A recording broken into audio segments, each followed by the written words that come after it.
आफूलाई मनपर्ने खसी होस्टेलमा सधैँ फर्सी। तर यो स्कुलभित्र तिमीहरू स्टार होइन, मात्र स्टुडेन्ट हो।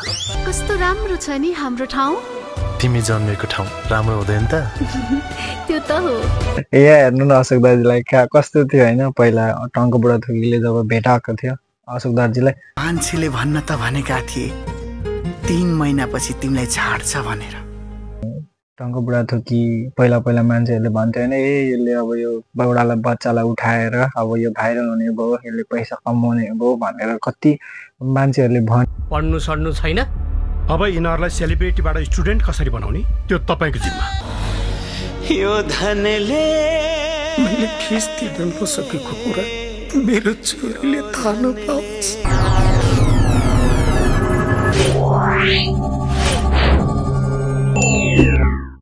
Hello guys, welcome back to my the new reaction video and I hope guys तपाईँ सन्चै हुन्छ होला। म पनि एकदम फाइन भन्नुपर्छ।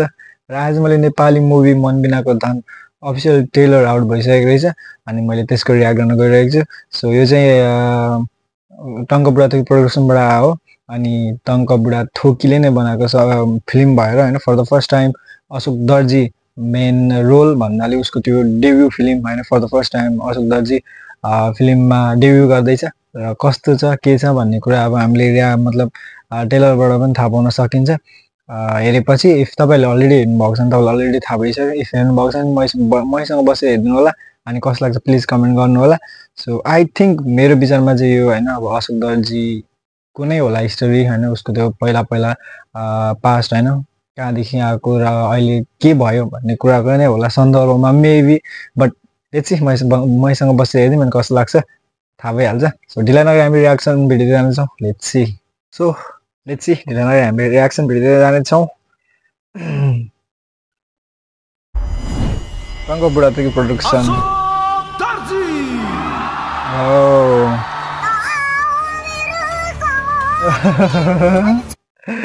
हेर्नु न अशोक दाजुलाई कस्तो थियो होइन, पहिला टङ्क बुढा थोकीले जब भेटाएको थियो अशोक दाजुलाई कस्तो थियो तपाईँहरूले पनि देख्न सक्नुहुन्छ। रोडमा बसेर गाना गाइरहेको मान्छेलाई होइन एक्कासी कहाँदेखि कहाँ पुऱ्यायो। इफ सही मान्छे तपाईँहरूको लाइफमा छ र मतलब तपाईँहरूको ट्यालेन्ट चिन्यो भने त्योभन्दा राम्रो कुरा केही हुँदैन जस्तो लाग्छ। हामीले योबाट पनि देख्न सकिन्छ। अब हेर्नु न पहिला कस्तो थियो र अहिले कस्तो छ। लेट्स सी मनबिनाको धन।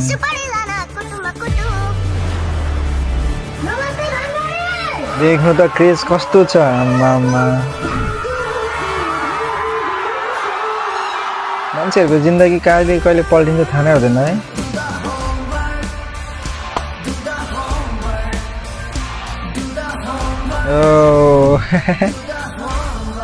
तिमीहरूको गीतको त सारा संसार फ्यान छ नि। थ्याङ्क यू पाले भाइ।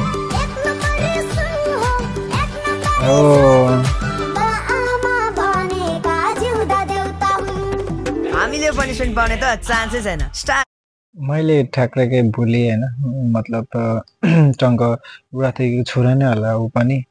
के बुढा थोकी हो त्यो चाहिँ बुढो, बट उनीहरू दुईजनाको सङ्ग्सहरू पनि हामीले सुनेको थियौँ होइन। मतलब आमा बाबा भनेको जिउँदो देउता हुन्छ समथिङ यस्तै पहिला मैले सुनेको थिएँ होइन। सो ऊ पनि रहेछ अनि अरू अन्य कलाकारहरू पनि थुप्रै रहेछ, मैले अहिले चाहिँ नाम लिइनँ। सो राम्रो छ, राम्रै भइरहेको छ। लेट्स सी स्टारको भ्यालु कस्तो हुन्छ थाहा छ? 0 to hero। इटरीको घटना सुनाइदैन यिनीहरूलाई। ओ दर्जी कसलाई दिस्का तैँले? दाइ अगाडि अशोक थप्नु न, अशोक दर्जी हो मेरो नाम।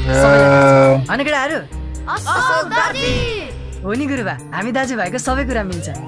आफूलाई मनपर्ने खसी होस्टेलमा सधैँ फर्सी। तर यो स्कुलभित्र तिमीहरू स्टार होइन, मात्र स्टुडेन्ट हो। घन्टी बज्यो त? यता घन्टी बजेर भएन, यताको घन्टी बज्नु पर्यो। पैसा छ तसँग? हाकिम बनाउने सपना छ अनि देख्छु कसले माग्छ दहेज। हजुरआमा र हजुरबाबालाई छाडेर आफ्नै मिसलाई बलले हान्ने। पढ्नु सड्नु छैन। अब यिनीहरूलाई सेलिब्रिटीबाट स्टुडेन्ट कसरी बनाउने त्यो तपाईँको जिम्मा। जे गर्नुपर्छ गर्नुहोस्। टङ्क बुढा थोकी पनि रहेछ। जीवनमा सफलता र आत्मविश्वास दिन्छ। तिमीहरूको प्रतिभा झन् सिँगारिन्छ। हामी साँच्चै नराम्रो हो त यार। कस्तो राम्रो छ नि हाम्रो ठाउँ।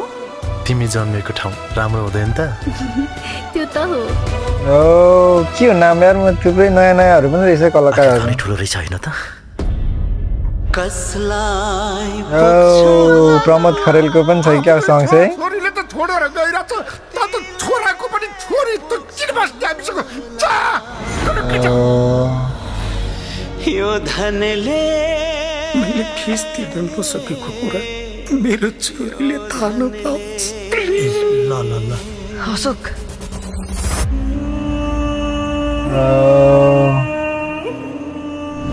मान्छेले भन्न त भनेका थिए 3 महिनापछि तिमीलाई छाड्छ भनेर तर भगवानले साथ छाड्लान् जबसम्म तिमी आफ्नो खुट्टामा उभिने छैनौ जसले जे भनुन् मेरो भान्सामा खाउन् कि नखाउन् मैले तिम्रो साथ छाड्ने छैन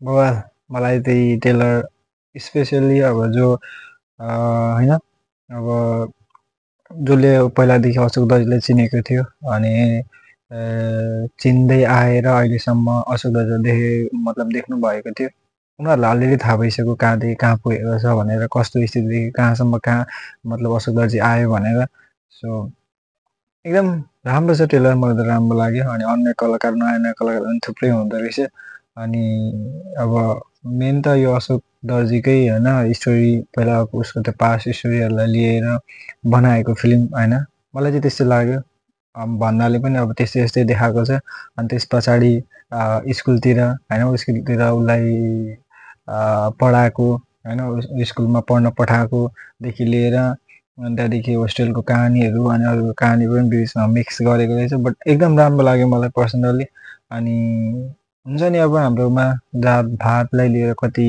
पहिला पहिला कस्तो व्यवहार गर्थ्यो होइन तर अहिले चाहिँ खासै मैले त्यस्तो भेटिनँ पनि त्यस्तो हुनु पनि हुँदैन मान्छेलाई बेहोराले गर्नुपर्छ होइन उनीहरूको बेहोरा कस्तो छ र उनीहरूले अरूलाई कस्तो आदर सम्मान संस्कार गर्छ भन्ने कुराले हामीले मान्छेलाई दाच्नुपर्छ जस्तो लाग्छ न कि जात भातले सो एकदम राम्रो छ त्यसै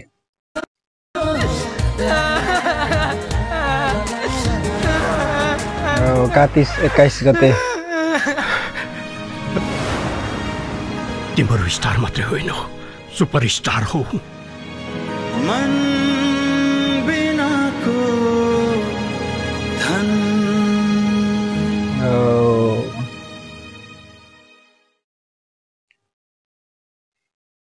ओभरअल मलाई एकदम राम्रो लाग्यो मन बिनाको धन अब तपाईहरुले थाहा पाइसक्नु भएको छ हैन हेरिसक्नु भएको छ इफ यस्तै हो मान्छेहरुको जिन्दगीमा मैले भने अघि पनि इफ राम्रो मान्छे र राम्रो कदर गर्ने मान्छे र आफ्नो ट्यालेन्ट चिन्ने मान्छे जो छ त्यो भन्दा राम्रो जिन्दगी कहीँ हुँदैन मतलब कसले पाउँदैन भने जस्तै हो अशोक दर्जीको ट्यालेन्ट टङ्क बुढाथोकीले चिन्यो र साथ सपोर्टका साथसाथै हैन उसलाई जे चाहिने कुराहरू थियो उसलाई बचपन उसको त्यो तपाईहरुले अलरेडी देख्नुभएको थियो उसको घरहरू कस्तो थियो बाबाहरू उसको त्यो जीवन कस्तो थियो र अहिले कहाँदेखि कहाँ पुर्यायो हैन अनि टङ्क बुढाथोकी पहिला पहिला मान्छेहरूले भन्थ्यो हैन यसले अब यो बौडालाई बच्चालाई उठाएर अब यो भाइरल हुने भयो यसले पैसा कमाउने भयो भनेर कति मान्छेहरूले भन्यो त्यो सुन्दा सुन्दा पनि उसले आफ्नो काम गर्यो टङ्क बुढाथोकीले अनि अहिले हेर त अशोक दाजुलाई कहाँदेखि कहाँ पुर्यायो हैन सो ओभरअल एकदम राम्रो छ टेलरको कुरा गर्नुपर्दा मलाई चाहिँ एकदम राम्रो लाग्यो तपाईहरुलाई चाहिँ कस्तो लाग्यो प्लिज